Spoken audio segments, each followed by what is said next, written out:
Hi, good evening. Welcome to Kunzang Payal Choling. We're happy to have a teaching by Jetsunma Ahkon tonight. And the title is Loving Kindness is Your Practice. The teaching was given in 1991 by Jetsunma, and hope you enjoy it today. We'll begin.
What I would like to talk about to you today is the issue of, it's not an issue I guess, but teaching concerning compassion. But a particular angle of compassion that is of the utmost importance, that in the upcoming time, since this is a time of change and, as usual, and suffering in the world, and since we are preparing to engage in, an extensive prayer effort in order to be of benefit to the world, I would like to talk about an element of compassion that we should be thinking about very strongly, and we should take it to heart. In one way, compassion is compassion, and there aren't different elements. But the Buddha has given us some traditional teachings that are very common in the sense that they are very often given out, and I have often given them out, about different kinds of compassion. The ordinary human kind of compassion, in which we can engage in helping others to be well fed and helping others to be clothed and housed. That kind of compassion which we can accomplish within the context of one lifetime and under ordinary human conditions. And the Buddha also teaches us about extraordinary compassion, the kind of compassion which really cannot be accomplished within the context of one lifetime easily, and if it is the result of this extraordinary compassion, still seems to go on far beyond the course of one lifetime. It doesn't end after one lifetime like ordinary human compassion does. That extraordinary compassion pertains more to the attaining of enlightenment and the helping of others to attain enlightenment, so that the causes of their suffering will cease, not only in this lifetime, but in every future lifetime as well. That is extraordinary compassion. And the Buddha has given many different ways in which we can accomplish this, both ordinary and extraordinary compassion. But particularly today, I want to talk about compassion as concerns your practice. Here we are practicing Vajrayana Buddhism. It is a sub-section of the Mahayana school of Buddhism, the great vehicle. In the Mahayana school of Buddhism, it is considered that the very foundation of any realization is compassion. The very foundation of anyone's practice is compassion. It is considered that it is the superior view in that one accomplishes the revelation, the realization, the awakening to the bodhicitta, which is the mind of enlightenment, and that is done through the awakening of compassion, through the practice of compassion. It is considered to be that the awakening to compassion and the practice of compassion are the same as the mind of enlightenment, that the mind of enlightenment is not separate from that. And that also, as one awakens compassion, practices compassion, one also awakens to the awareness of the primordial state, the primordially empty state, pure luminosity, the view. These two are the fundamental, these are the right and left feet, if you would, of the understanding of the Buddha's teaching. But particularly in the Mahayana view, it is considered that one can accomplish no real enlightenment, truly, under any condition, even if one were to practice saying mantra and accomplishing visualization and doing prostrations and doing all kinds of extensive, complicated, involved kinds of practice.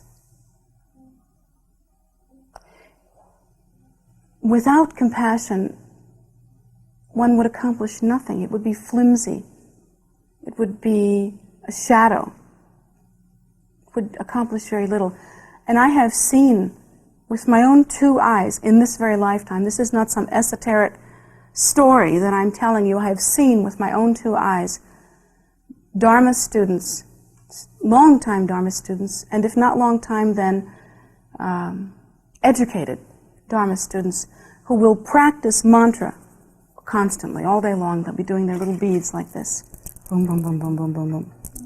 And they'll be saying prayers constantly, and they'll be making offerings, and they hold their bodies as though they're very devout, and they try to look the Dharma look and talk the Dharma talk, and they have the words, and they can throw the words around, you know, and intimidate the rest of the people. And they can make things sound just so glitzy as pertains to Dharma. But they have no heart for Dharma.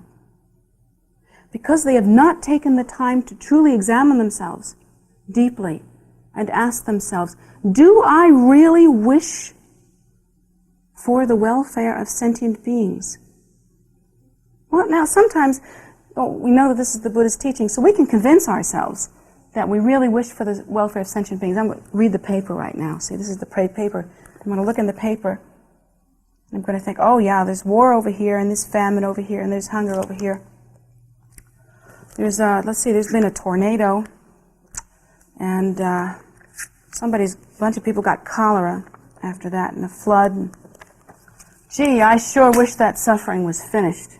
Yep, I hope those people experience less suffering. So we can convince ourselves doing that we are compassionate people. Yet we have a very difficult time taking it down to brass tacks. And brass tacks are, is there anyone toward whom you have ill feeling? Is there anyone toward whom you wish there some revenge? Is there anyone toward whom you harbor secret resentment? Is there anyone that you feel funny about when you hear about their success, that you're not genuinely happy for? Have you ever had the experience of thinking how, you know the little games that we play, let's talk dirty now, shall we? Let's get down to the bottom line here. Let's really look at ourselves. Have you ever looked at a person that maybe didn't have much to eat and didn't have a nice house, and maybe they didn't have too many things, maybe they couldn't give much to their kids, but they bought themselves a real good car, and thought, oh, that doesn't make me, that's not good, that's nothing. Or a thought like that, in which you made a judgment about someone else's happiness. Do you know that according to the Buddha's teaching, under that very same condition, you should look at that person's car and you should say, great, I wish that person had 2 cars like that. And I wish that car would make them happy forever. And I wish on top of that that person's family had enough to eat. And I wish on top of that that person's house was really great. And I wish that person would have every single need met. In that kind of mind, there's no space for judgment about what that person's doing. But we don't really think like that.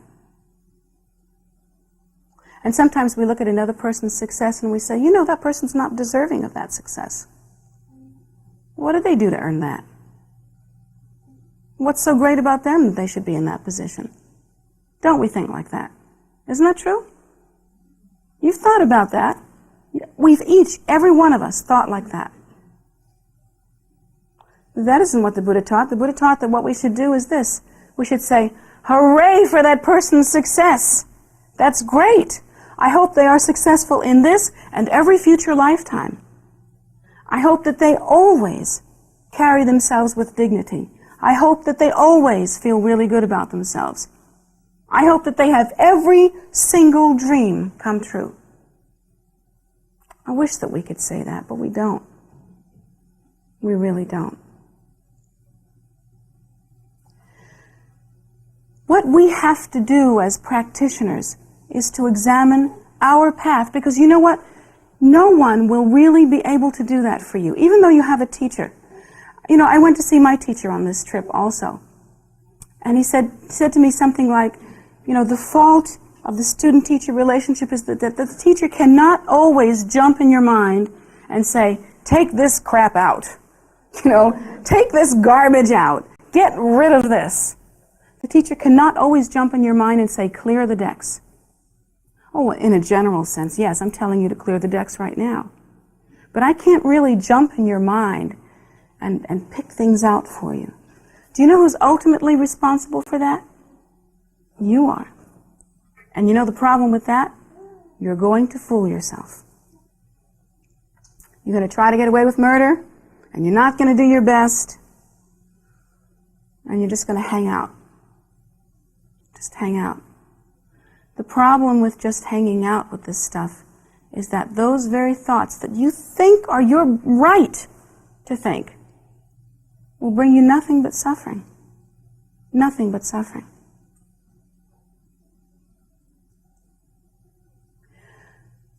When we think kindly about others, when we wish for their welfare, do you realize that in some way that's very hard to understand, we are actually ensuring that in the future we are going to be happy? We're writing our ticket. That is the Buddha's teaching. Cause always brings about effect. The seed always bears fruit. Always bears fruit. And it always bears exactly the same fruit as the seed is. That means apple trees never give off bananas. And if you think with a generous heart and a good heart, with a generous mind, in the future, generosity will come to you and you will be happy. But on the other hand, if you think in a vengeful way or a haughty way or a judging way, in the future, no one will be kind to you. You will experience everything in life will be a struggle for you. Everything in life will be hard. It will be very hard. You won't be able to attain too many of your goals. And if you do, you'll have to work very, very hard for them to where you're tired. Really tired. It's like, you know, some people seem to have their wheels greased, and other people have to fight tooth and nail. There are reasons for it. Those are the reasons. Still in all, even with all of that, we are taught that we should not practice compassion for selfish reasons like that. Those aren't the good reasons to practice compassion. You shouldn't practice compassion because in the future it will help you not to suffer. That's a stupid reason to practice compassion, because it's not compassion at all. That's called feathering your nest. And it's a selfish and self-absorbed kind of posture. But still, you should know the facts about it. You really need to understand about cause and effect. You really need to understand that when you're running around being compassionate and generous, you're not doing anybody a favor, except yourself. But that isn't the reason to practice generosity and compassion. The reason to practice generosity and compassion is because you've looked around and you have seen the suffering of sentient beings. And the only way that you can look around and see the suffering of sentient beings is to look around and see it. Don't hide. Don't say, oh, it breaks my heart, I can't stand to look at it. Tough. Have a broken heart. but practice compassion. Practice compassion and your mind will be healed. If you think your mind is full of suffering and you have a hard time looking at the suffering of the world, it's not because there's suffering in the world. There's always been suffering in the world. The reason why you have such unhappiness is because you yourself have not practiced a kind heart, have not practiced compassion. When you practice compassion, when you practice a kind heart, your suffering ends. That's true. In this world, there are people, in the human realm alone, there are people just like you, exactly like you. They are no different from you. They suffer from impermanence, just like you. They suffer from the suffering of suffering, just like you. They suffer from ignorance, just like you. They suffer from not understanding cause and effect, just like you. From old age, from sickness, from death, just like you, just like me. Just like us. And just like you, everyone in the human realm alone, you can be assured, wishes to be happy. Do you know anyone that does not wish to be happy? Now, some people use some really strange methods to get happy. Like, for instance, some people pick depression as a way to get happy. Believe it or not. You ever seen that happen? Oh, absolutely it happens. We pick depression to get happy because it will get us some attention or it will get us some caring. And sometimes we pick depression to get happy because we do not understand the content of our minds, and we think that if we suffer enough, somehow it will boil down to relief. Strange ideas that we have mixed up in our minds. So hard to understand how we think.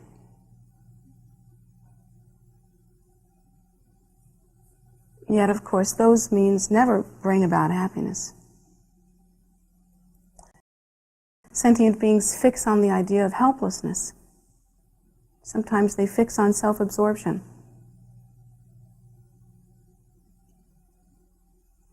But whatever it is, we do not seem to understand the way to get happy. Because if we did, we would engage in that kind of activity and we would be happy. We do not understand how to be happy. We try, but we don't make it. But you're not the only one that's experiencing that. Everyone you see that is a human being experiences that same difficulty.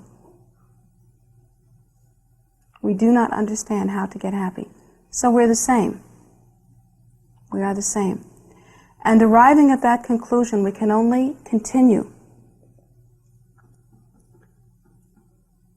by wanting and feeling from the depth of our heart that all sentient beings are experiencing certain conditions and that we should do everything that we can to resolve those conditions. Everything, without exception.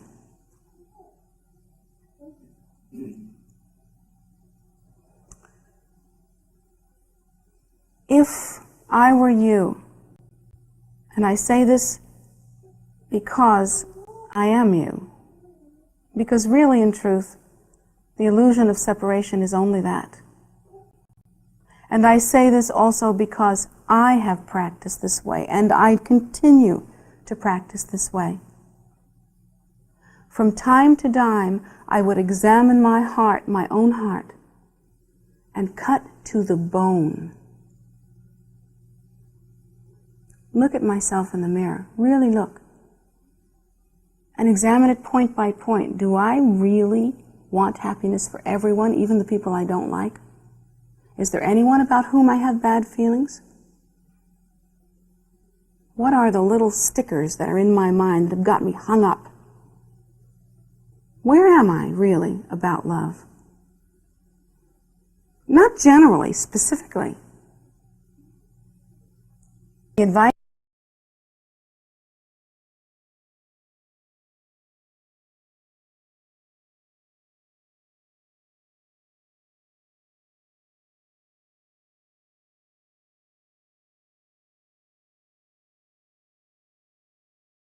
advice that I have is kind of tough to take. From time to time, we should eat, and I do this, drop everything. This is really radical. Maybe even, if it's in your mind to do so, drop the kind of practice that just keeps you busy, that you do by rote.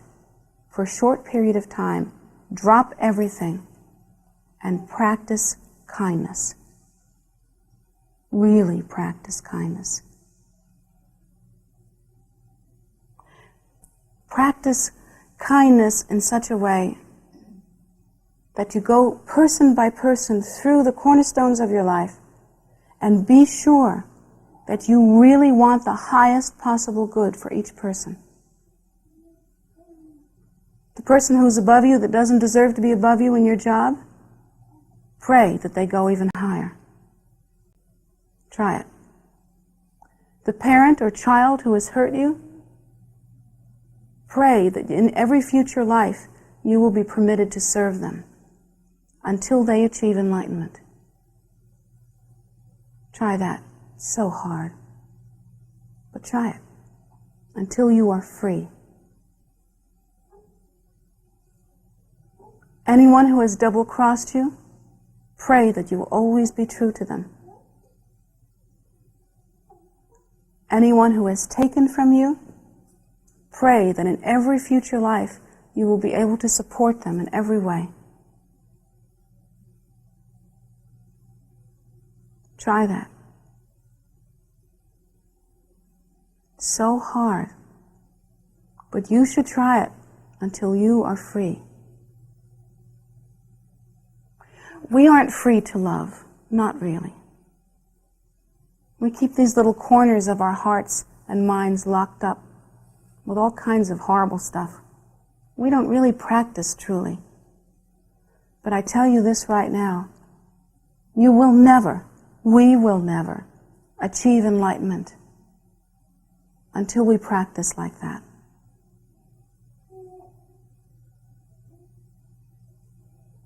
We will not achieve enlightenment by repetition of mantra only. We will not achieve enlightenment by visualization only. We will not achieve enlightenment by gathering together facts and being very smart. These are not the ways to achieve enlightenment. We will achieve enlightenment through the practice of compassion in such a way as to be completely indistinct from the awareness of emptiness. What is the basis of such compassion? How can you truly wish that your worst enemy were to achieve perfect result? How can you really wish that? How can you hope? Well, if you really follow what the Buddha has taught and understand something of the nature of beings, it becomes possible. I didn't say it was easy, but it becomes possible. For instance, we can understand that I am not Catherine Burroughs or Ahkon Lhamo or whatever it is you want to call me. And you can call me by any name you want to. That's not it. That's not my nature. And whoever you think you are when you look in the mirror, according to the Buddha, your nature is the pristine primordial wisdom state. And that state is indistinguishable, meaning that in that nature, in the pure, uncontrived view, what I'm calling I is really indistinguishable from you. In that view, in that nature, there's no place where you end and I begin. Where? That nature is uncontrived and indistinguishable. How can I discern myself from you? Understanding according to that view brings about the method, the means, the backbone for one's practice. And then on top of that, we have to begin to understand why students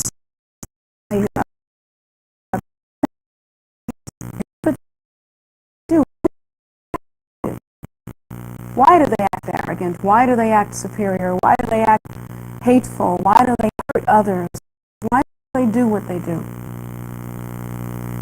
They do what they do for the same reason that you are blaming them, out of confusion, because they do not understand. Sometimes we have to really sit down and look at this. You know, that people who rape and people who rob and people who murder, in some twisted way, are trying to be happy.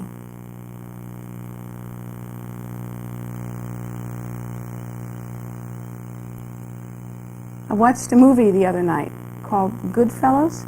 You ever heard of that movie? Well, I hated it. It's actually well written up, but I hated it. And I hated it because it was a perfect example of people trying to get happy through brutality and being horrible to other people, through stealing, through murdering, through beating others. And actually so deluded as to think that it was bringing them happiness.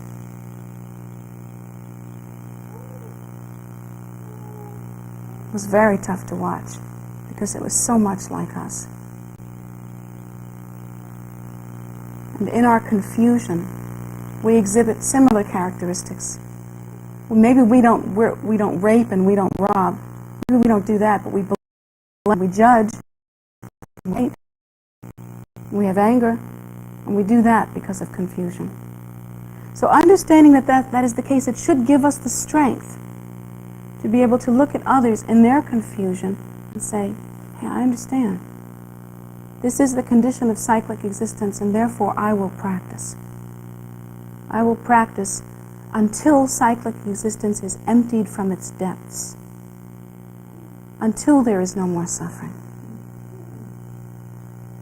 Sometimes you really have to stop all the busy work in your life and all the busy work in your practice, and you really have to get the big picture. Cut to the bone. Get the meaning of practice. We all wish to escape cyclic existence, but I'll tell you this for a fact. You're not going to get out of this without loving. There's no way. No one can be free of suffering. Love.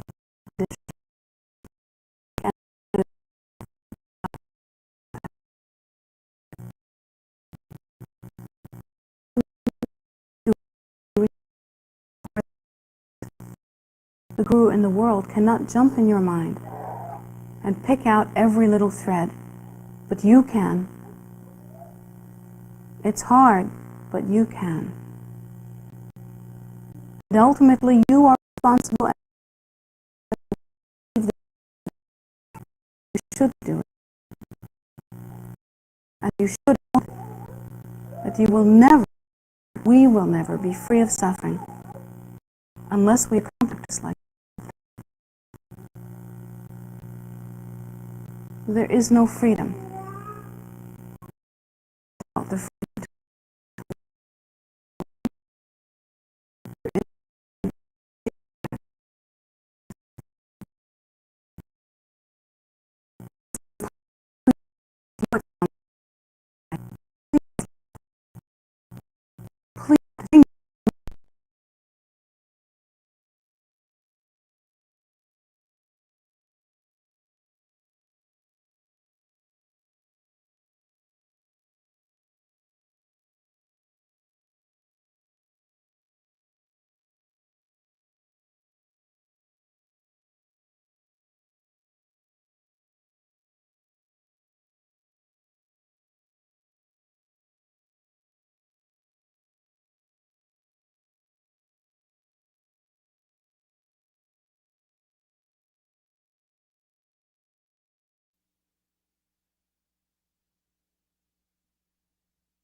Sorry, there.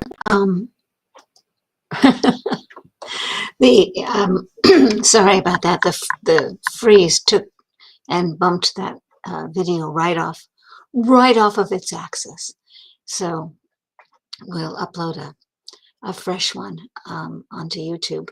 But thank you so much it was right at the end. And so thank you so much for joining us and um, for listening to the teaching. We do show these teachings on Wednesdays at 7:30 and Sundays at 11 a.m.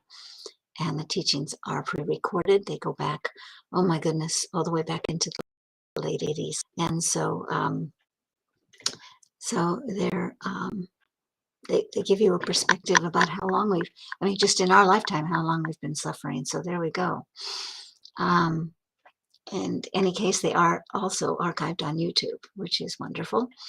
And we also have on YouTube meditations that are shown live Saturdays and Sundays at 10 a.m. They are given by one of our nuns, and that is live and working its way now post-pandemic back into in-person. So hopefully there'll be some opportunities for Q&A and that sort of thing, which has been difficult to do on just a YouTube feed. Moving to a daily practice at 7 o'clock every day on Facebook, we have a very, very short medicine Buddha practice that you can join for. And it's mostly in English with the mantras in Tibetan, but it gives you an opportunity to offer up prayers using medicine Buddha to help people who are suffering primarily physically and in various ways. So there's that. And then daily we have Monday through Fridays, we have a soak, which is a food offering. Actually, we have those every day, Monday through Friday at 5:30, Saturdays at noon, and those are on Zoom. And you can get to that Zoom by going to the calendar on tara.org. And the calendar will take you to you can click on that event and it'll tell you where it is, how to get there, what are the codes if there are any, and a download link for the practice. The only one that we don't do on Zoom is on Sundays, because we've changed that to a 2-practice, which is a longer practice, and it is live at the Guru Rinpoche statue, which is just across the street at the entrance to the Peace Park. Please join us live if you can. It's a lot of fun, and it's a lot of chanting, and you're welcome to come and be there with us. You can also download the practice from the calendar on YouTube and join in. But please consider that if you're in the area. We do try to stream it on YouTube, because that's about the only option we have that will kind of take it in off of the phone. There isn't much, if any, internet there, and it comes and it goes. So it's a clean feed when we can make it that way. So I guess that's all I can say about that. Other monthly practices you can find also on the calendar, and things often we have practices coming up at the last minute. And so stay tuned and stay in touch. There's just a lot going on. The prayer room is now open from 9 a.m. to 8 p.m. daily. You can go around the south side of the temple, which is kind of back by the animals, and come in that door. It's open from 9 a.m. to 8 p.m. and you can then join us. Just be in the prayer room there and meditate on your own, or join us if we're in a practice or whatever is going on. You are welcome to be there. That's also where the meditations are given, and that's kind of our only open room right now. So yay, we're very excited. Just being able to see people without masks is pretty exciting. So we hope you can join us if you are here in the area, and if you are not, we are very glad to still be offering you everything that we can online. And so please, please use it to your benefit, and thank you for joining us. We'll see you on Sunday. So everyone take care. Oh, the one thing I keep forgetting, sorry, before I jump off, is that if you want to make an offering to Jetsunma, you can do so on her PayPal account, which is jetsumagift@gmail.com. And it's there, right there in the chat, and you can check it out. Hopefully, might want to do that. Just so you know, you're offering, whatever you offer to Jetsunma will probably be multiplied multiple times, not just because it was Jetsunma, but because she is offering an unbelievable amount of food and clothing to feed the homeless and people who are in need. She's very, very worried about people being hungry. So, you know, feel free. In any case, hope to have you join us again soon. Thank you.